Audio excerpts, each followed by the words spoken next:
Hello everybody, હું છું doctor Manish Mahendra, ઓમ hospital સુરતથી. આજે આપણી જોડે છે રતિલાલભાઈ, જે થાપાનું એમને દુખાવો હતો અને આપણે એમનું હિપ રિપ્લેસમેન્ટ 15 દિવસ પહેલાં કરેલું છે. રતિલાલભાઈ, શું તકલીફ હતી તમને? મને સાહેબ ચાલવામાં તકલીફ પડતી અને દુખાવો થતો હોય પાછળનો ભાગ.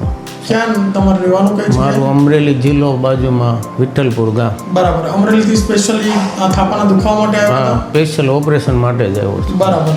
તમે કોઈની ભલામણથી આવ્યા હતા? એટલે મેં અમારા બે ગામના અહીંયા કરાવડાવ્યું છે તમારી પાસે.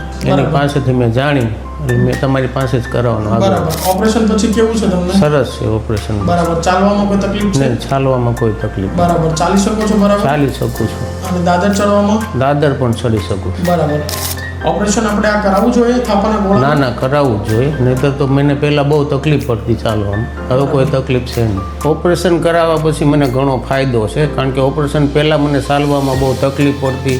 મારે ચાલ વખતે ટેકો, બળિયાનો સહારો લેવો પડતો. ઓપરેશન પછી મને કોઈ જાતનો દુખાવો નથી. ઓપરેશનના બીજે દિવસે જ હું ચાલવા માંડ્યો હતો વોકરથી. 2-3 દિવસ પછી વોકર વગર ચાલવા માંડ્યો. હવે દાદર પણ ચડી શકું છું અને કોઈ જાતની મને તકલીફ થતી નથી.